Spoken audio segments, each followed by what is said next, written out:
प्रश्न उसमें मैंने लिखा भी था कि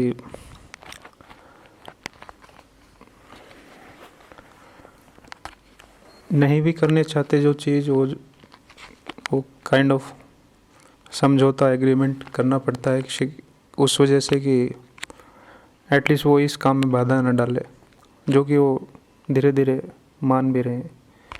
बट उससे तो बोझ तो बढ़ता ही जा रहा है, बढ़ता ही जा रहा है, वो तो कम होने का नाम नहीं ले रहा है। तो उसमें तो वो दिख रहा है कि वो बिना बात का ही बोझ है, बट वो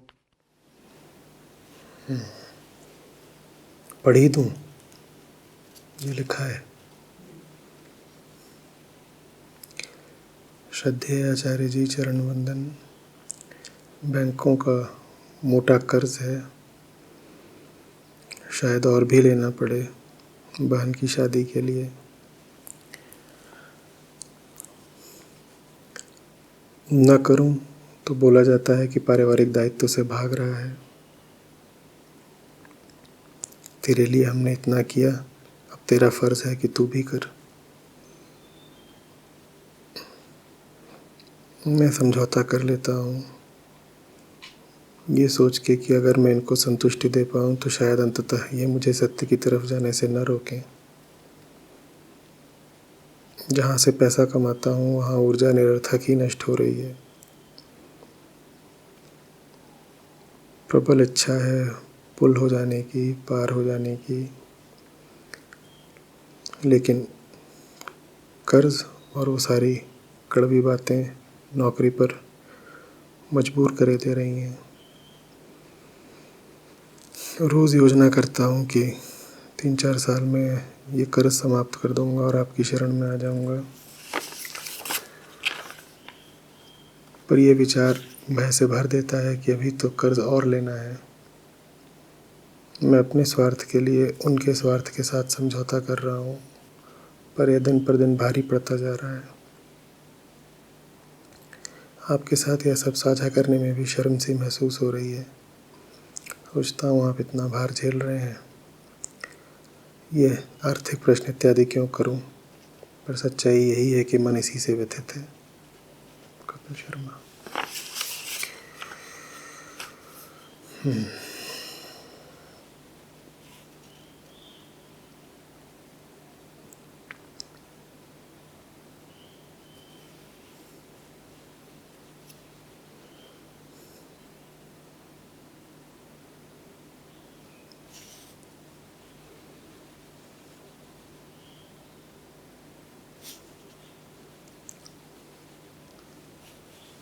जिस सत्य की ओर आना चाहते हो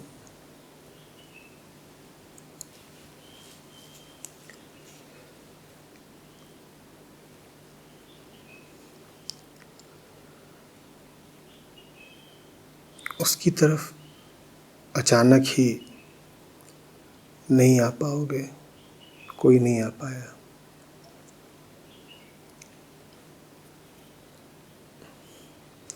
आ पाने की पहले मंशा जुटानी पड़ती है।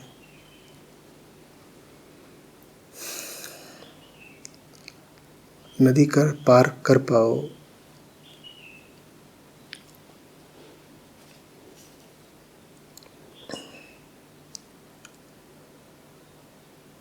दूसरी ओर पहुंच पाओ, उससे पहले जिस पार तुम हो वहीं पर तैयारी करनी पड़ती है।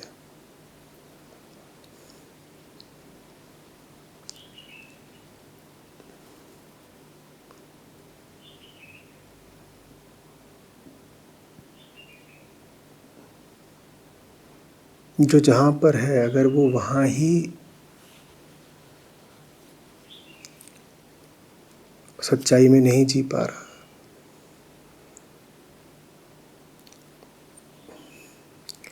झूठ को स्वीकार कर रहा है, झूठ को समर्थन दे रहा है, तो वो झूठ को समर्थन देते देते एक दिन अचानक सच में प्रविष्ट कैसे हो जाएगा।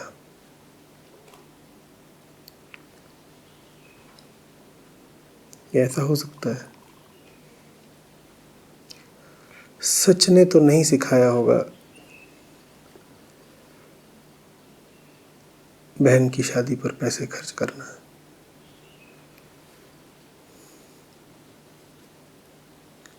ये न संतों की सीख है, न ऋषियों की वाणी।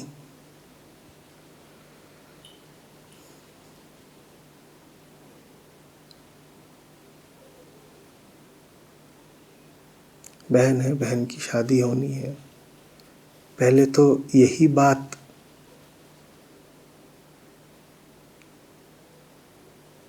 किसी दृष्टि से आध्यात्मिक मन का कथन नहीं मालूम पड़ती।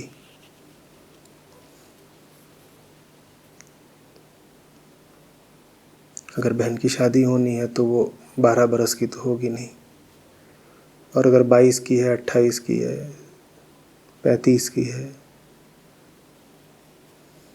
तो वयस्क है, तुम्हारी ही तरह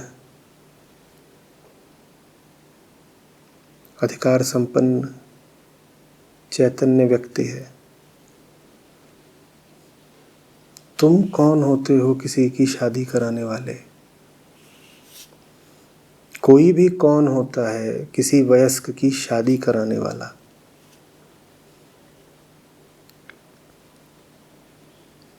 ये काम तो पशुओं के साथ किया जाता है। पालतू पशु जिनका शोषण करना हो, घर की गाय को ले जाया जाता है किसी सांड के पास, निषेचन हो, गर्भाधान हो,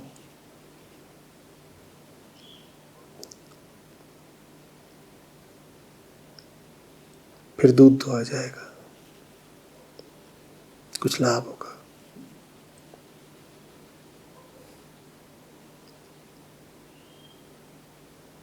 एक मुक्त व्यक्ति की शादी इत्यादि कराने वाले दूसरे होते कौन है?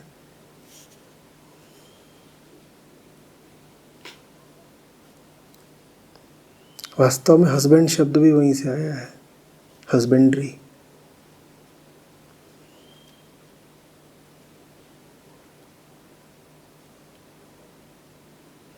हस्बैंड शब्द ही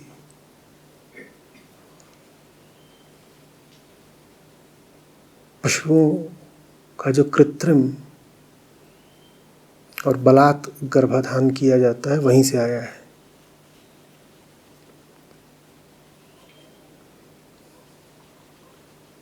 कोई ये कभी क्यों नहीं कहता कि भाई की शादी करानी है, बड़ा दबाव है।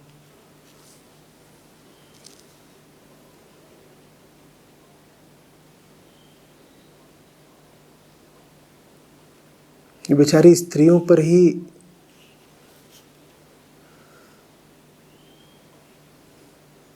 क्यों जिम्मेदारी है कि वो पिताओं पर और भाइयों पर दबाव बनकर खड़ी रहें?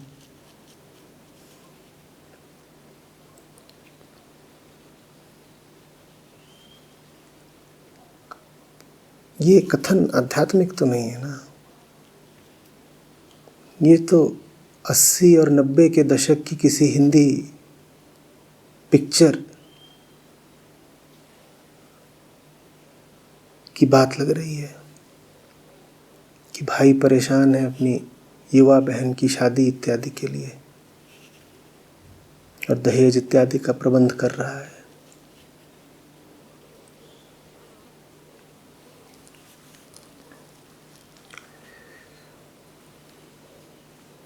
ये बात अध्यात्म विरोधी है, ये बात स्त्री विरोधी है, ये बात मुक्ति विरोधी है, और ये बात आत्म विरोधी है।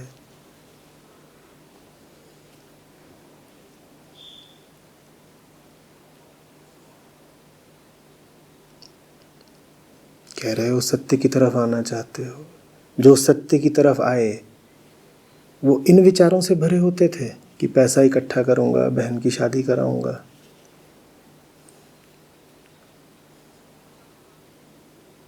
जो सत्य की तरफ आते हैं, क्या वो स्वयं ये बर्दाश्त करते हैं कि कोई उनकी शादी करा दे?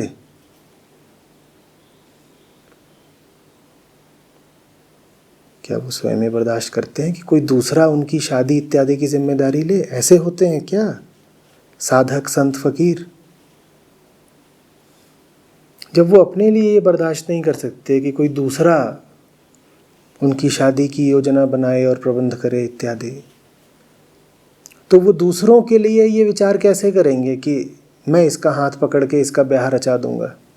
किसी का हाथ पकड़ के उसका ब्याह रचा देना बड़ी अभद्रता है, बड़े शोषण की बात है, बड़ी हिंसा है इसमें, बड़ा अप्रेम है।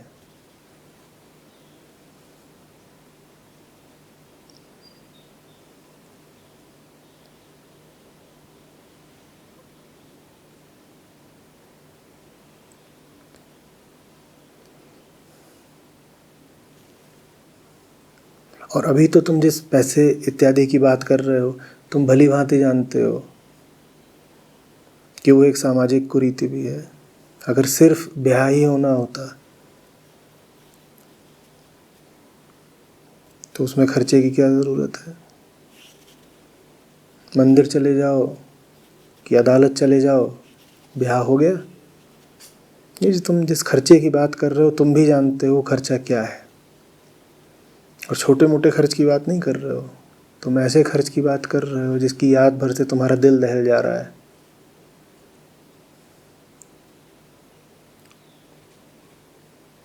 तुम कई कई लाख रुपए खर्च करने की बात कर रहे हो, है ना? कहाँ जाएंगे वो पैसे?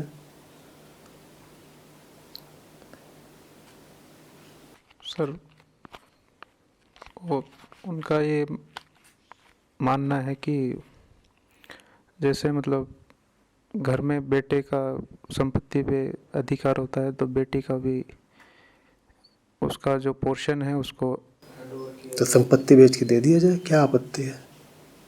कर्ज क्यों लिया जा रहा है? तो फिर कुछ नहीं दिया जाएगा। जब संपत्ति है ही नहीं तो ना बेटे को कुछ मिलेगा ना बेटी को कुछ मिलेगा। कर्ज की बात कहाँ से आ गई?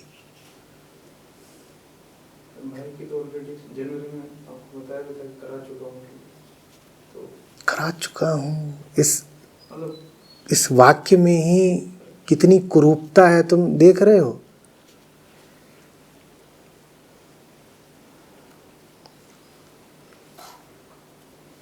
स्त्रियों को हमने बिल्कुल गाय भैंस बना लिया है ना।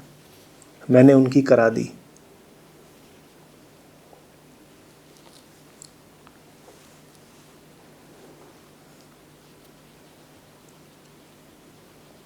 माँ बाप के पास अगर नहीं है संपत्ति तो ना बेटे को कुछ मिलेगा ना बेटी को कुछ मिलेगा। कर्जा लेकर के देने की बात कहाँ से आ गई? तुम भली बात जानते हो ये बात प्रेम से तो उठ नहीं रही है कि प्यारी बेटी है तो उसको पैसे देने हैं। सामाजिक रूढ़ी है।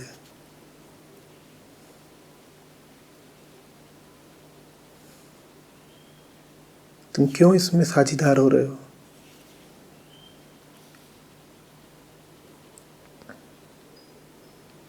बेटी से प्रेम हो तो उसे तुम शिक्षा दोगे, आज़ादी दोगे या दहेज दोगे? जवाब दो। बेटी से प्यार होगा तो उसे शिक्षा दोगे, आज़ादी दोगे या दहेज दोगे?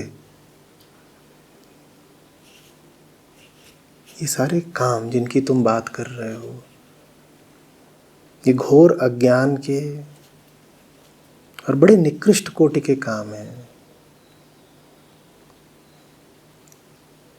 तुम किस दबाव में इनमें सम्मिलित होना चाहते हो? तुम्हें अगर ज़रा भी प्रकाश उठा है तो तुम इन कामों को करने वालों की पात में क्यों बैठ रहे हो भाई?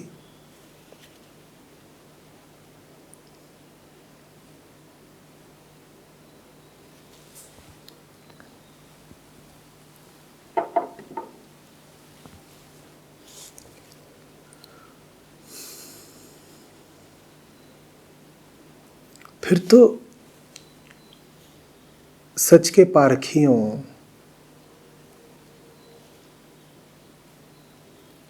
और अज्ञान के उपासकों में कोई अंतर ही नहीं हुआ। जो अज्ञानी हैं वो भी बहनों के लिए दहेज इकट्ठा कर रहे हैं, और जो कहते हैं कि हम तो सच के साधक हैं वो भी बहनों के लिए दहेज इकट्ठा कर रहे हैं। तो सच फिर क्या है? किताबी सिद्धांत है मात्र। जीवन में उसकी कोई उपयोगिता ही नहीं।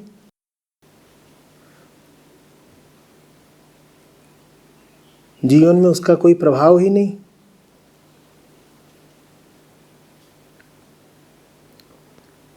तुम्हारा घर होगा और तुम्हारे बगल में जो घर है दाएं, और तुम्हारे बाएं जो घर है वहाँ पर भी जो लड़के हैं वो ठीक वैसी ही बात कर रहे होंगे जैसी तुम कर रहे हो। उनकी भी बहनें होंगी, वो भी लगे होंगे अपनी बहनों को ब्याहने में। यही काम तुम कर रहे हो और तुम कहते हो मैं आध्यात्मिक हूँ, मैं सच की शरण में आना चाहता हूँ इत्यादि।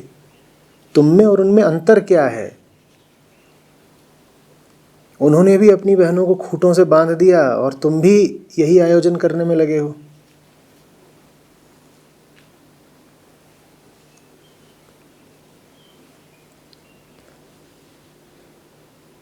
तुम अपनी बहन को भी नर्क भेज रहे हो और स्वयं को भी।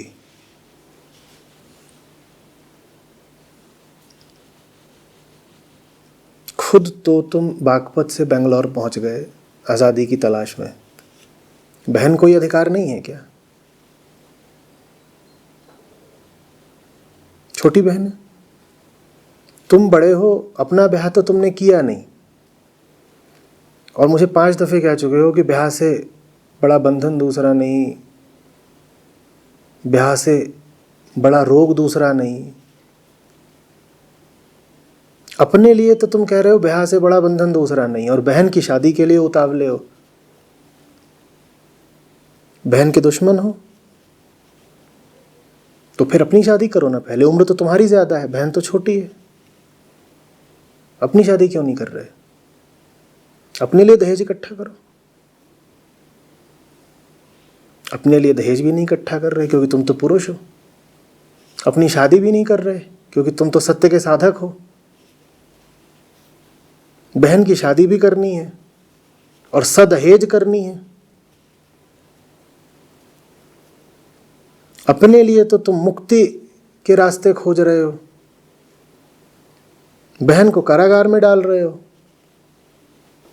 और बहन को कारागार में डालने के तुम 10-20 लाख रुपए दे रहे हो। तुम कह रहे हो ये जेल चली जाए इसके लिए मैं 20 लाख रुपए का कर्ज अभी लेने को तैयार हूं।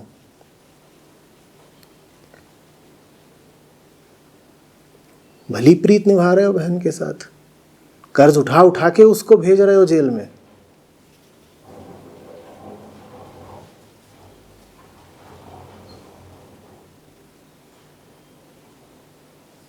मैं दरअसल खुद इसका बहुत विरोध करता हूँ सर। इनफैक्ट मैं भाई की शादी में भी बिल्कुल भी डोरी का बिल्कुल चलन हुआ नहीं। तो मेरा मतलब यहाँ पर डोरी से नहीं है सर, मैं तो खुद इसका बहुत विरोध करता हूँ और उनको समझाता भी हूँ और कर रहा हूँ। बट शादी की बात यह है कि मतलब वो खुद भी करना चाहती है उनके, और उनको मैं हर चीज़ में सपोर्ट भी करता हूँ। जो भी वो करना चाहती है मैं लड़ता हूँ उनके लिए, और मेरी वजह से ही वो कुछ कर रही है आज। तो बट वो सब चाहते हैं कि मतलब वो खुद भी चाहती है, तो शादी कर ले। इसलिए मैं टांग नहीं अड़ा रहा हूँ। कर ले शादी, अगर ये उसकी स्वेच्छा है कि उसे शादी करनी है तो कर ले। उसमें ये लाखों का कर्ज कहाँ से आ गया?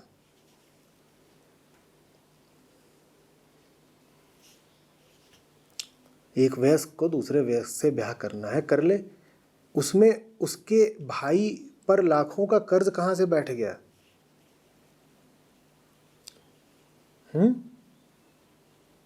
बड़ा भारी आयोजन करना है ना, 1000 लोगों को खाना खिलाना है, फिल्मी अश्लील गाने बजाने हैं, उसी के लिए। उसी के लिए ना। बड़ा भारी आध्यात्मिक काम करोगे तुम।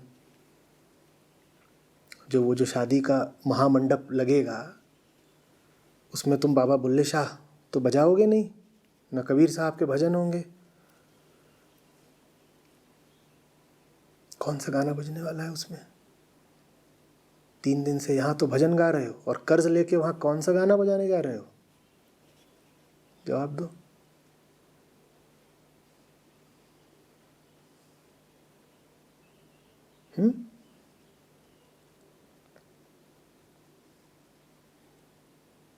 और उस काम के लिए तुम कह रहे हो कि तुम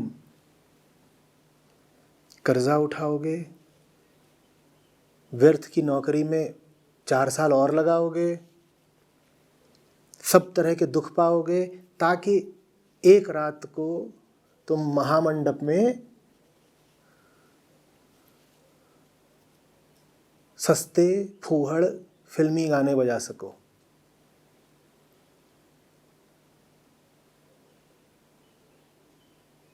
क्या दोगलापन है भाई।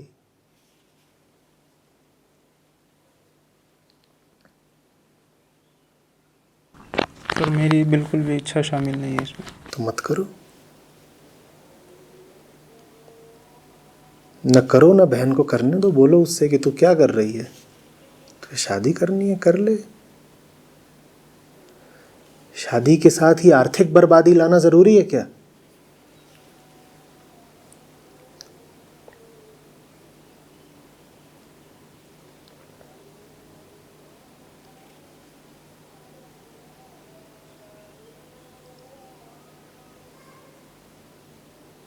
नौकरी कर रही है बहन?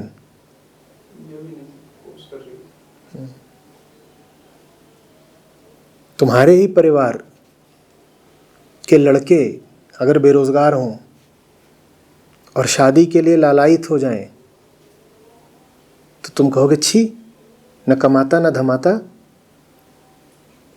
शादी करने चला है।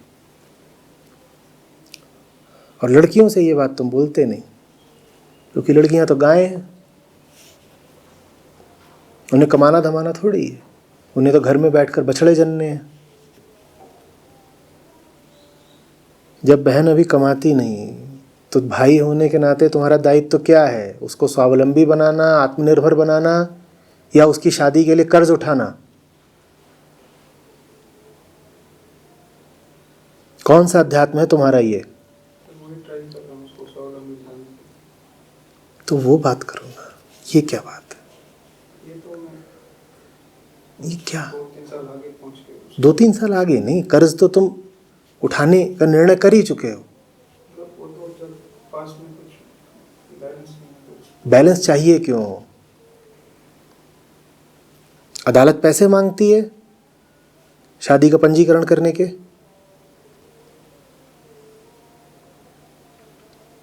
मंदिर में जाके ब्याह करो तो पुजारी लाखों की दक्षिणा मांगता है।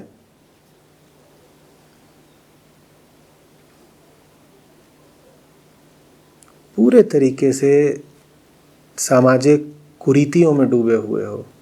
ऐसे कैसे काम चलेगा? ये कोई मुक्ति के लक्षण है? जिन्हें मुक्त होना होता है वो जहां होते हैं, मैंने कहा वहीं पर उनकी तैयारी शुरू हो जाती है। तुम्हारी क्या तैयारी है? जानते हो ना मुक्ति कैसे मिलती है? तुम घर पर भी हो तो तुम घर पर रहकर भी आसमान में रहते हो। फिर धीरे धीरे सब आसपास वालों को भी दिखने लगता है कि ये लग तो रहा है कि दीवारों के भीतर है, पर ये दीवारों के भीतर नहीं है, अभी आसमान का हो चुका है। तुम तो पूर्णतया दीवारों के ही भीतर हो और बातें भी सारी वैसी ही हैं।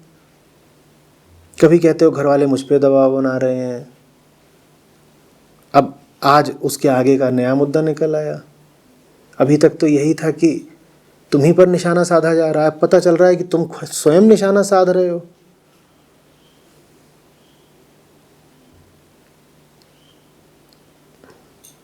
थोड़ी हिम्मत करो। ये तो बिल्कुल टीवी सीरियल जैसी बातें हैं ना।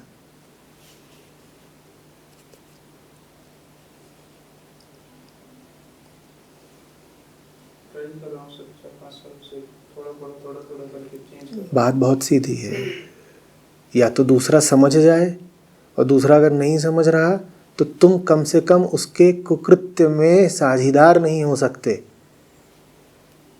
तुम फिर हाथ जोड़ के कहोगे कि यथाशक्ति मैंने आपको समझाने की भरपूर चेष्टा करी, पर अगर आप नहीं समझ रहे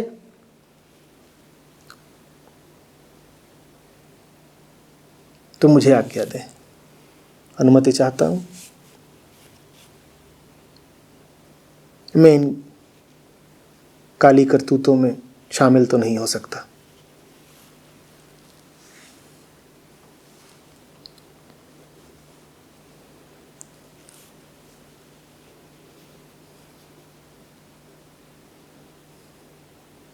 ये बड़ी मजेदार बात होती है।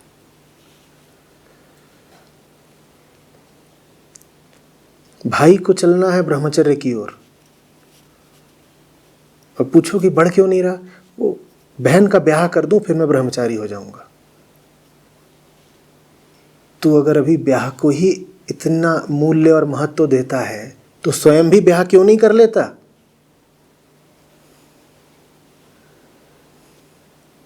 और अगर तुम जानते हो कि मुक्ति बड़ी बात है तो बहन को क्यों फंसा रहे हो।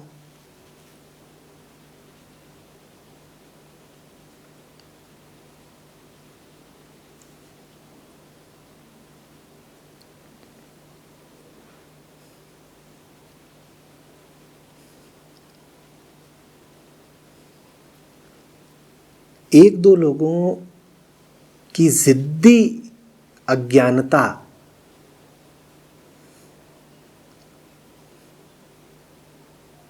को इतना सम्मान मत दे दो कि उसके पीछे कई जिंदगियां तबाह हो जाएं।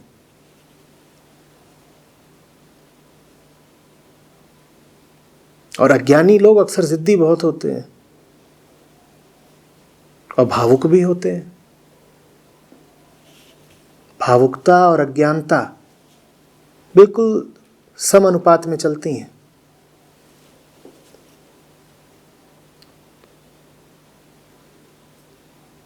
तो जितनी अज्ञानता होगी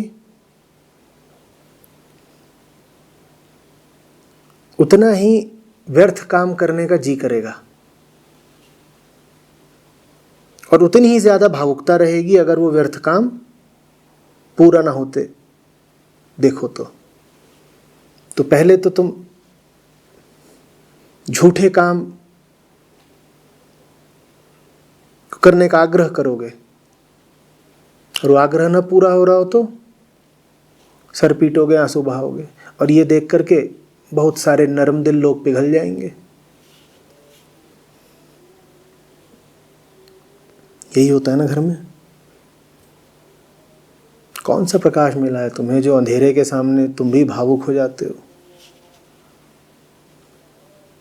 अंधी भावुकता, बेहोश जिद, इनको सम्मान क्यों देना।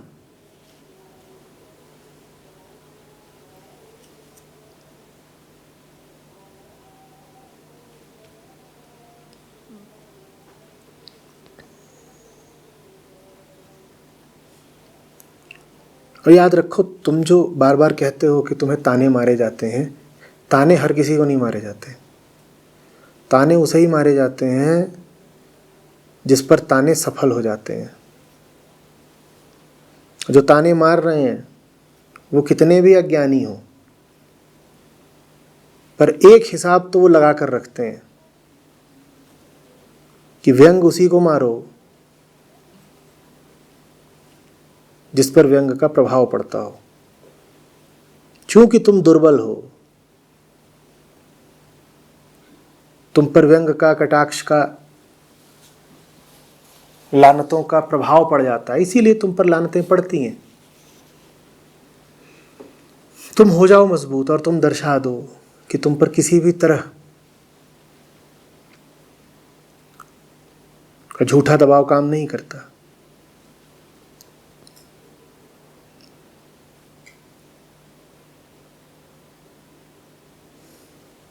कि भावुक करके तुम्हारी कलाई नहीं मरोड़ी जा सकती, उसके बाद कोई तुम पर दबाव नहीं बनाएगा,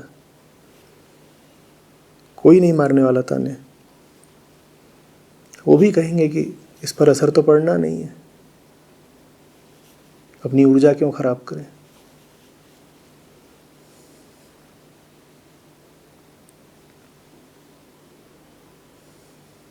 उन्हें भी पता है कि तुम में कमज़ोरी है, तुम्हारी कमज़ोरी ही तुम्हारी दुश्मन है।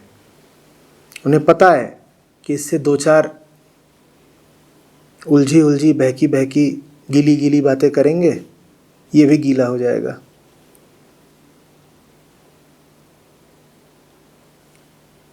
तो इसलिए तुमको फंसा ले जाते हैं।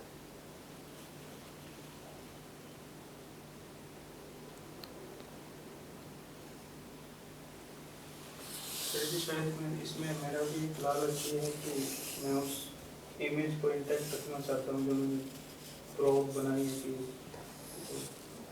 रिस्पॉन्सिबल, हाँ, जिम्मेदार हूँ, उस टाइप का कोई इमेज प्रोब बिल्कुल। बनाया, उसको इंटैक्ट शायद मैं रखना चाहता हूँ।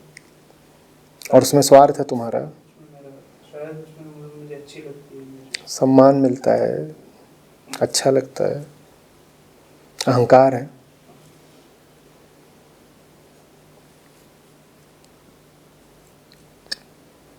आध्यात्मिक आदमी बदनामी से डरे तो कौन सा अध्यात्म है उसका। रोशनी कहे मुझे अंधेरे की नज़र में भी सम्माननीय रहना है, तो कौन सी रोशनी है ये। जो रोशन हुआ वो अंधेरे से गाली तो खाएगा ही, और तुम चाहते हो तुम्हारा सम्मान बना रहे। बिल्कुल तैयार हो जाओ गाली खाने को, बिल्कुल तैयार हो जाओ बदनाम होने को।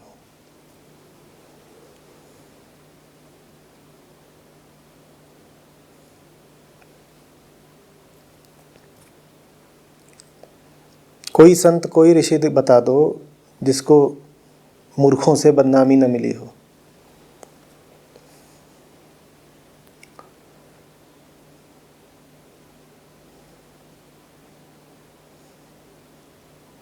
कबीर साहब को साखियाँ कहनी पड़ी चेताते हुए कि भाई साधु की निंदा मत करो।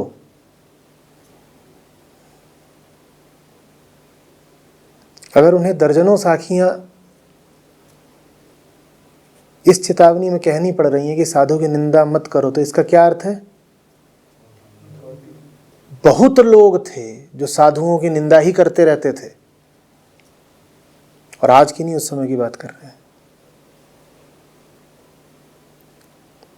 किसी के भीतर साधु जगे और संसार उसकी निंदा न करे, उपहास न करे, ऐसा हुआ है कभी। और तुम इसी संसार की नज़रों में ऊंचे बना रहना चाहते हो।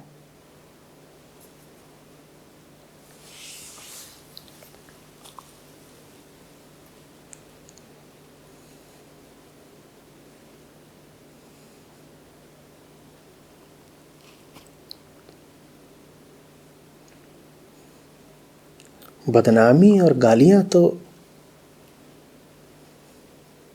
सच्चाई के आशिकों की खुराक होती हैं। उनको जिस दिन दो चार गाली न मिले वो कहते हैं कुछ आज गड़बड़ है।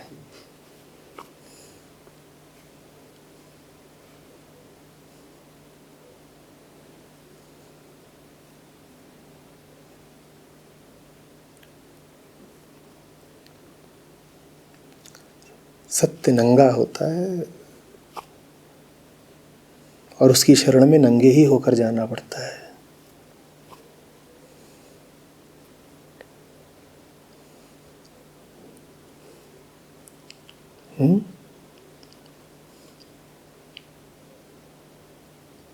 मर्यादा और शर्म और इज्जत के आवरण और नकाब सच्चाई के सामने नहीं चलते।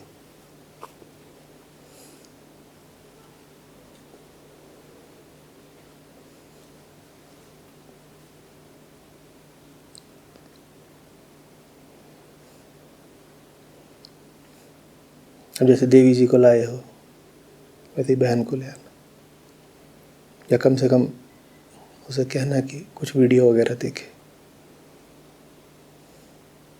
ये वाला वीडियो तो ज़रूरी दिखा देना। और गाली पड़े तो झेल लेना।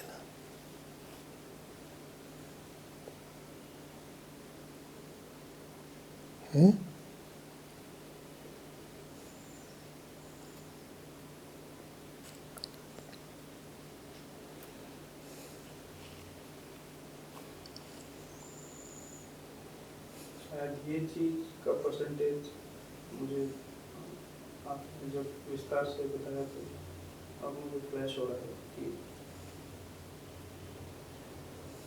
अपनी जो ये इमेज टूटने का डर, शायद ये मुझे ज़्यादा ये है इंस्टेड ऑफ। और ये कितनी विरोधाभासी बात है। तुम कौन सी इमेज बचाना चाहते हो?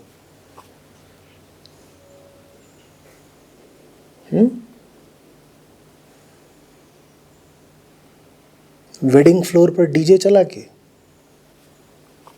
इमेज बन रही है तुम्हारी। तुम्हारे ही जैसे आध्यात्मिक लोगों के कारण सब बैंकेट हॉल चल रहे हैं,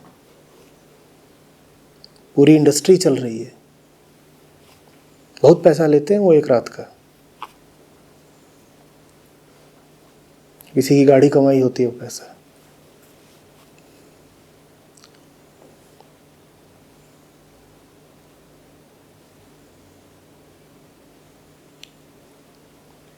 उसके बाद तेल मसाले में लथपथ 5-7 तरह की सब्जियां और ये और वो, और डीजे वाले बाबू मेरा गाना चला दे।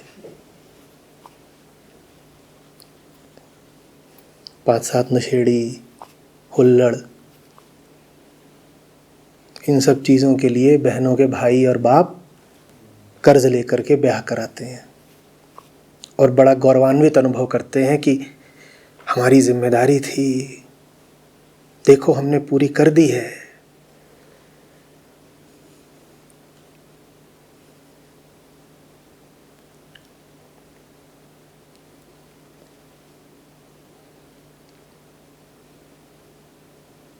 बहुत आतुर हो रहे हो पगड़ी पहन के घूमने को। बड़ा रस आता है। एक रात को ही सही, सबको पगड़ी मिल जाती है। क्यों भाई साहब?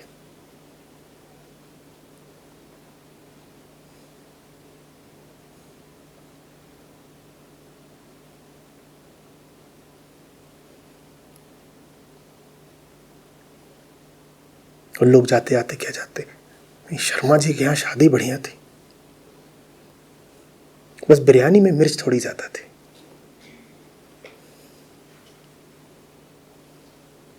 जिनके लिए तुम इतना लाखों का कर्ज उठा रहे हो, उनके लिए तुम्हारी शादी बस बिरयानी है। तुम्हें ये बात समझ में आई है कभी? अपना भी पतन कर रहे हो, जिनको आमंत्रित कर रहे हो शादी में उनका भी पतन कर रहे हो, मंच पर जिनको गुड्डा गुड़िया बनाकर बैठा दिया है उनका भी पतन कर रहे हो, पर्यावरण का भी पतन कर रहे हो, और जिन बैंकों से कर्जा लिया है उनका कर्जा ना लौटा पाओ तो वहाँ एनपीए खड़ा कर रहे हो, बैंकों का भी पतन कर रहे हो।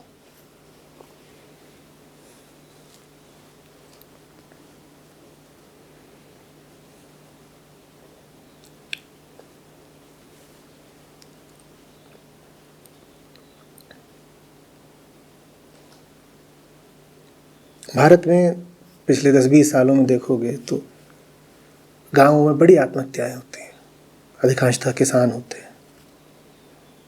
हैं। और लोग कहते हैं कि खेती नहीं चली, वर्षा नहीं हुई,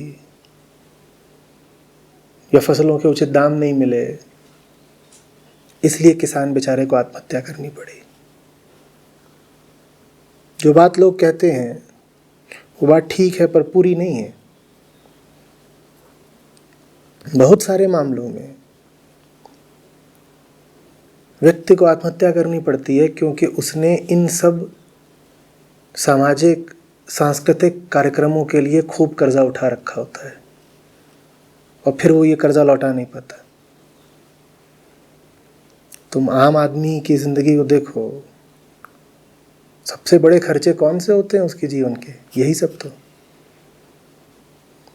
और अगर कहीं 3-4 बेटियां हैं तब तो पूछो ही मत।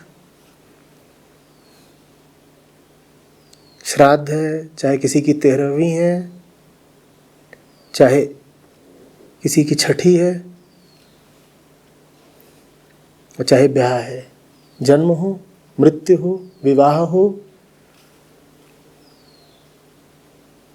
अगर आप ग्रामीण परिवेश से हो तो खर्च तो आप करते ही हो, और अपनी हैसियत से ज़्यादा करते हो, कर्ज लेके करते हो। और कई मामलों में वही कर्ज आपके लिए फिर आत्महत्या का फंदा बन जाता है।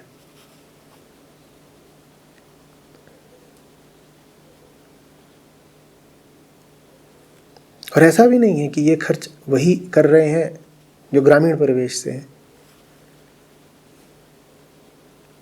उत्तराखंड में है हम, यहीं उत्तराखंड में अभी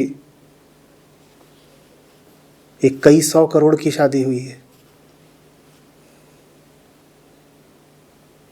और शादी करके वो टनों कचड़ा उस साफ सुथरी सुंदर जगह पर छोड़ गए हैं।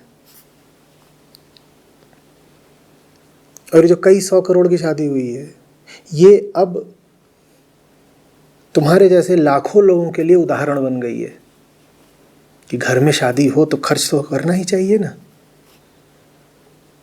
वो व्यवसायी लोग थे, बड़े अंतर्राष्ट्रीय व्यवसायी थे, तो वो 200-400 करोड़ की शादी कर गए। अरे भाई, हम उतने बड़े नहीं हैं, तो भी हम क्या 20-40 लाख की भी शादी नहीं कर सकते? जैसे ही तुमने 20-40 लाख कहा, ताऊ जी इधर से और चचा जी उधर से कोहनी मार के बोलेंगे, अरे इज्जत का कुछ ख्याल है या नहीं है? कम से कम 2 करोड़ की शादी होनी चाहिए।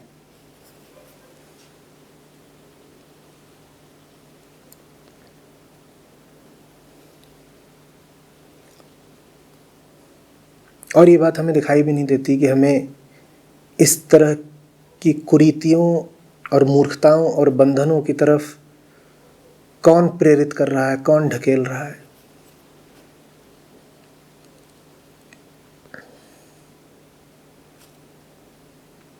अखबार, वेबसाइट्स सब भरे रहते हैं बड़ी बड़ी शादियों के विवरणों से। आम आदमी के मन में छवि बैठ जाती है कि ये तो करना ही होता है, यही तो बड़े लोगों के काम है, यही तो सम्मान के काम है। और फिर 100-100, 500-500 फोटो सार्वजनिक रूप से छपेंगी। ये देखिए, ये दुल्हन का घाघरा, ये दुल्हन की चचिया बहन की चोली। और फिर जब जोड़ा हनीमून मनाने जाएगा तो उनके पीछे पीछे भी पापरेजी भागेंगे और वहाँ से फ़ोटो आएंगी कि ये देखिए, ये दोनों इटली में नाव में बैठे पाए गए।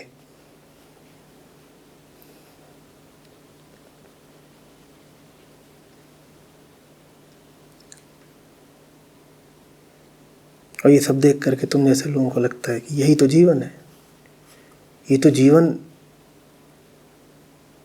का एक महत्वपूर्ण हिस्सा है, ये तो करना ही करना होता है। और जितना आप इन सब चीज़ों को देखते हो उतना ही आप भी शरियाने लग जाते हो। एक तो मन वैसे ही वृत्तियों का भंडार, ऊपर से उसको दिखा दो घाघरा चोली और शादी की चकाचौंध, और लड़के लड़कियां सब व्याकुल हो जाते हैं, मुझे भी चाहिए, मुझे भी चाहिए। लड़कियां जा जा कहेंगी वो चिज्जू दिलवा दो ना।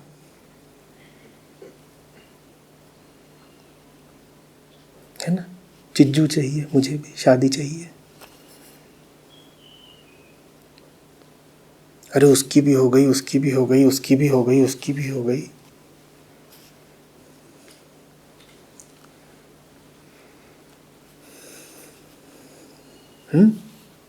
और उनकी जो वीडियो आते हैं, फ़ोटो आती है, उनमें देख के लगता है कि दोनों कितने प्रेम में हैं, कितना स्वर्ग तुल्य आनंद मिल रहा है दोनों को। दोनों की शक्लें ऐसी होती हैं कि बिल्कुल सॉर्टेड है ना, समाधिस्थ हैं दोनों। ज़रूरत क्या है संतवाणी की, ज़रूरत क्या है वेद पुराण की, ज़रूरत क्या है अध्यात्म की, ज़रूरत क्या है ध्यान की। शादी की जो तस्वीरें छप रही हैं, अगर वो सच्ची हैं तो फिर समाधि के लिए शादी ही काफ़ी है। और आपको यही जतलाया जा रहा है लगातार, है ना, कि शादी कर लो, मामला निपट गया, सॉर्टेड। और आपको पता भी नहीं चलता कि ये सब प्रभाव कैसे धीरे धीरे चुपचाप आपके मन को वश में कर लेते हैं और आपकी ज़िंदगी के निर्णयों को बिल्कुल पलट कर, विकृत करके रख देते हैं।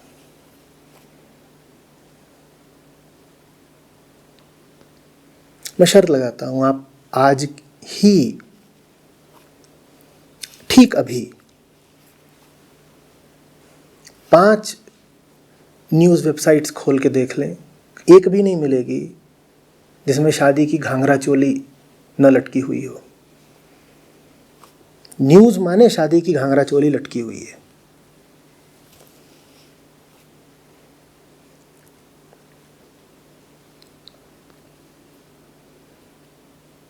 और घाघरा चोली के नीचे लिखा जाएगा कि laddoo and barfi are giving you couple goals.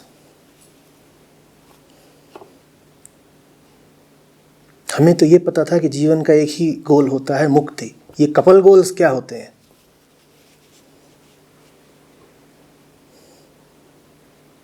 फिर जब बर्फी बूंदी लाने को तैयार हो जाएगी तो फिर कहा जाएगा barfi is giving you mama goals. ये मुक्ति गोल मम्मा गोल कैसे बन गया भाई?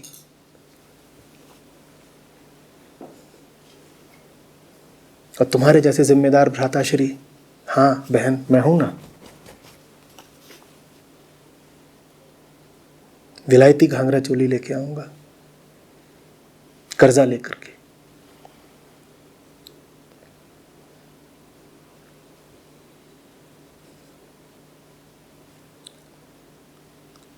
अभी ठीक वेबसाइट्स खोल करके देख लो और उसमें तुमको न सुनाई दे शहनाई तो बात करो, और जब शहनाई सुनाई दे जाए तो साफ समझ लो कि कौन तुम्हारे मन पे चढ़कर बैठा हुआ है और तुमसे अंट-शंट बातें करवा रहा है।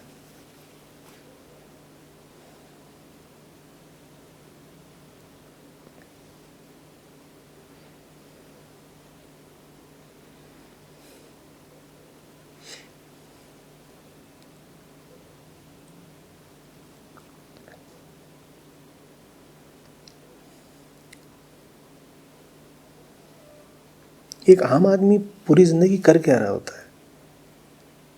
किसी न किसी की शादी की तैयारी कर रहा है, किसी न किसी के पैदा होने की तैयारी कर रहा है, फिर जो पैदा हो गए हैं उनकी शिक्षा की, उनके अस्पताल की तैयारी कर रहा है, जो बहुत पहले पैदा हो गए थे अब विदा होने वाले हैं, उनकी एम्बुलेंस की तैयारी कर रहा है।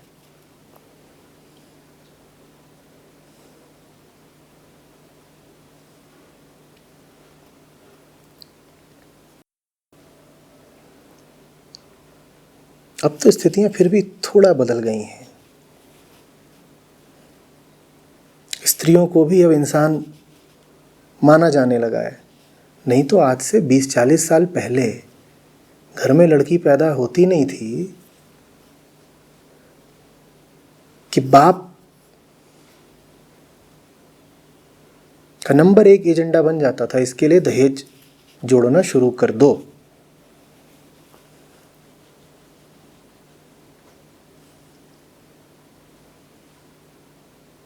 वही बात जीवन का केंद्र बन जाती थी। और किसी के घर में 3-4 हों अगर लड़कियां, तो बाप का फिर एकमात्र लक्ष्य ही यही है, उसका अध्यात्म ही यही है पैसा जोड़ो ब्याह कराओ, पैसा जोड़ो ब्याह कराओ।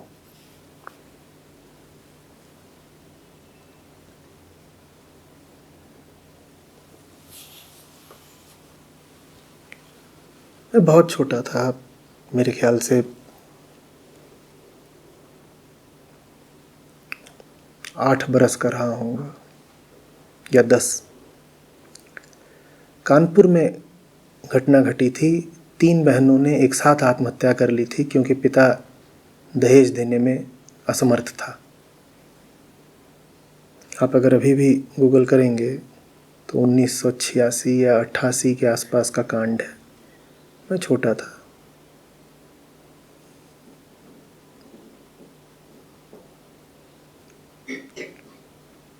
और मैं मजबूर हुआ समझने को कि ये चीज़ क्या है, ये क्यों होती है, इसके सामाजिक, आर्थिक, सांस्कृतिक कारण क्या हैं।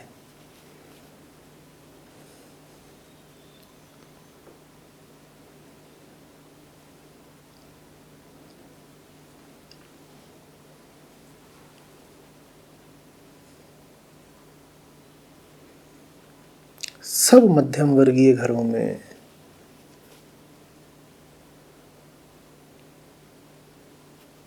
मजबूर और मेहनतकश और मर्यादित भाई और बाप बैठे हुए हैं।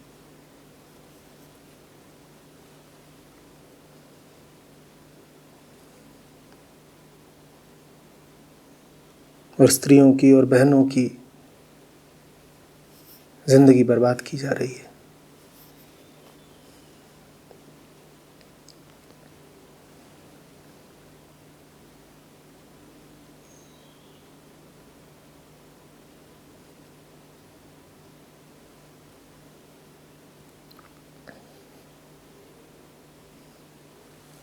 नतीजा ये निकल जाता है कपिल कि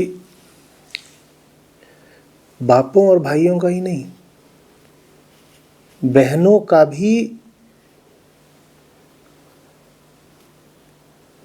मन इतना संस्कारित हो जाता है कि कई मामलों में बेटी खुद मांग करती है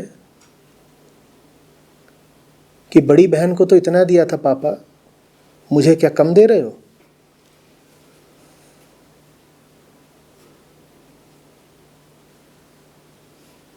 अब ये बेटी जिस घर में जाएगी उस घर में भी आग लगाएगी।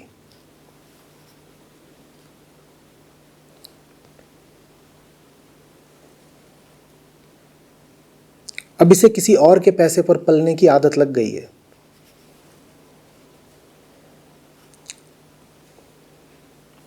जब आर्थिक स्वावलंबन ही अब इसके लिए महत्वहीन बात हो गई तो आध्यात्मिक मुक्ति की ओर ये कैसे बढ़ेगी, कोई संभावना ही नहीं।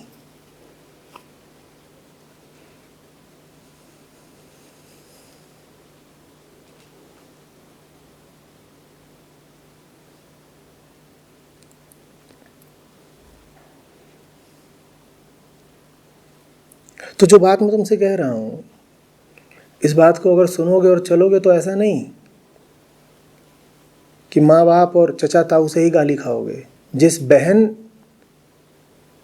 की रक्षा और मुक्ति के लिए मैं ये सारी बातें तुमसे कह रहा हूं, हो सकता है ये बातें करो तो उस बहन से भी तुम गाली खाओ, पर तुम खा लो गाली।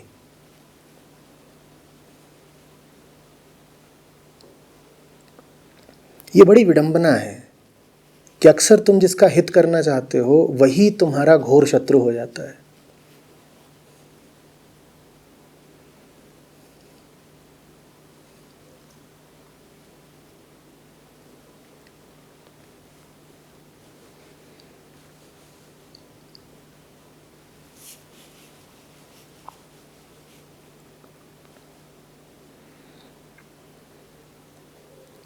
जैसे सुदृढ़ तन है वैसे ही मन जरा मजबूत करो।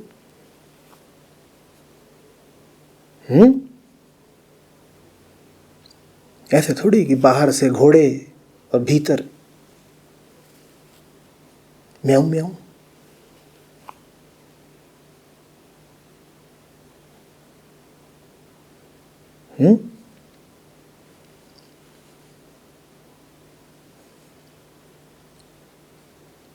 छाती चौड़ी भर हो तो उससे बात नहीं बनती। छाती के भीतर सच्चाई होनी चाहिए, राम होने चाहिए, फिर बात बनती है।